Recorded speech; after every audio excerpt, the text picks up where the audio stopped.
Hello everyone.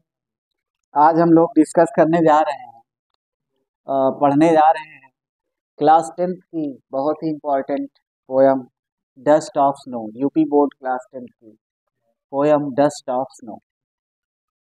Dust of Snow जिसके writer हैं Robert Frost.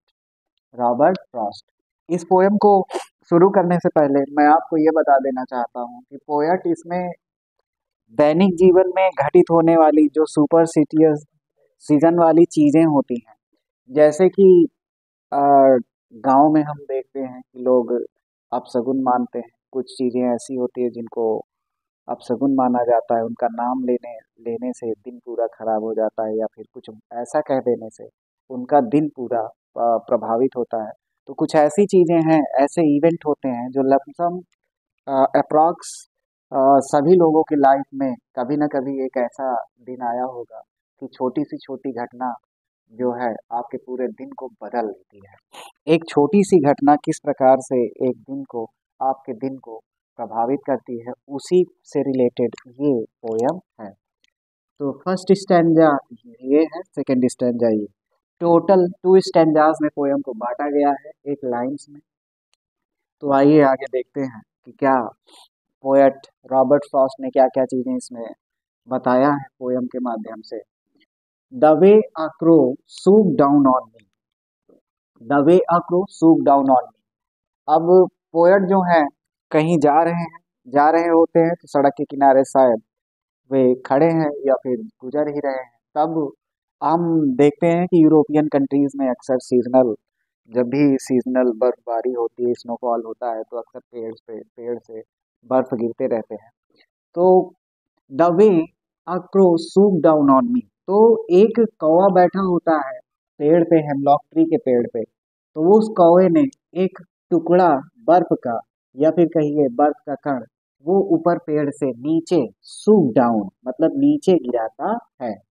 The way a crow, जिस तरीके से एक कौवे ने सूप डाउन ऑन मी मेरे ऊपर गिराया the dust of snow. The dust of Snow, dust means कण या फिर टुकड़ा या फिर कहिए धूल। स्नो ऑफ स्नो मीन्स बर्फ का। कहाँ से गिराता है वो?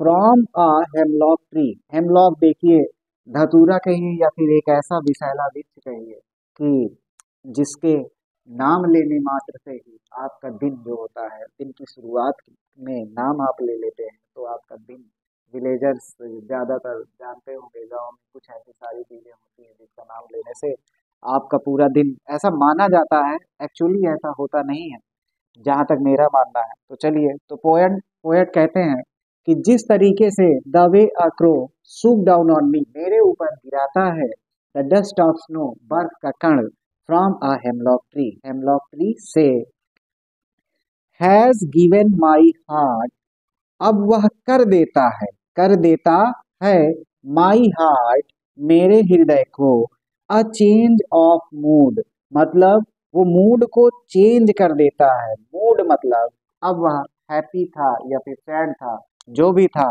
अगर हैप्पी था तो वो सैड हो गया, सैड था तो वो हैप्पी हो गया। तो यहाँ इन चीजों से हम ये पता कर सकते हैं कि कौवा जो था, सॉरी, पोएट रॉबर्ट फ्रॉस्ट जो थे, वो सैड थे। ये इन दोनों वर्ड से, एक हेमलॉक ट्री से और एक क्रो से। क्योंकि जब कभी भी आप गुस्से में होंगे, whenever you are in anger, you will not talk in any active language और इन अ गुड मैनर। तो इन दोनों चीज से लग रहा है कि रॉबर्ट फ्रॉस्ट जो थे एक्चुअली में थोड़ा अनहैप्पी थे।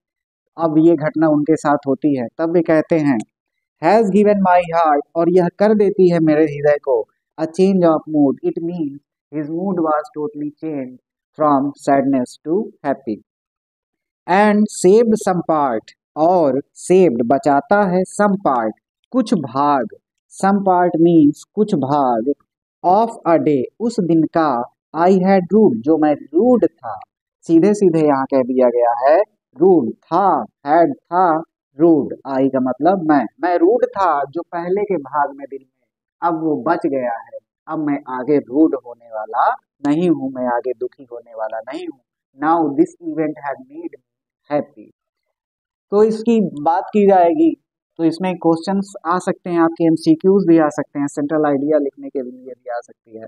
तो एमसीक्यू इसमें से ज़्यादातर पोएट का नाम पूछा जा सकता है, या तो एलिट्रेशन, जो इसमें फिगर ऑफ स्पीच यूज़ की गई है, figure of speech alliteration use की गई है। यहाँ आप देख सकते हैं इजिली एलिट्रेशन, अनुप्रास अलंकार की बात आप करते हैं तो देखते हैं कि पहला वाला जो भी आपका वाक्य अक्षर होता है उसकी उत्पत्ति बार बार शब्दों में होती है। तो सेव्ड सम ये आपका एलिटरेशन है। और उसके बाद राइमिंग की बात की जाए, राइमिंग का मतलब होता है तुकबंद, किस लय में इसको लिखा गया है, किस लय में बताया गया है। तो यहाँ ध्यान से देखिए, crow snow, me tree, heart part, mood rude. It means crow अगर ए है तो फिर उसके बाद स्नो भी ए होगा, A and A first stanza में। एंड देन मी को मानिए बी, और फिर ट्री भी हो जाएगा बी। तो ये हो गया ए बी ए बी। अब सेकेंड पार्ट में देख लीजिए, जस्ट टेक द हार्ट सी, इसको सी मानिए।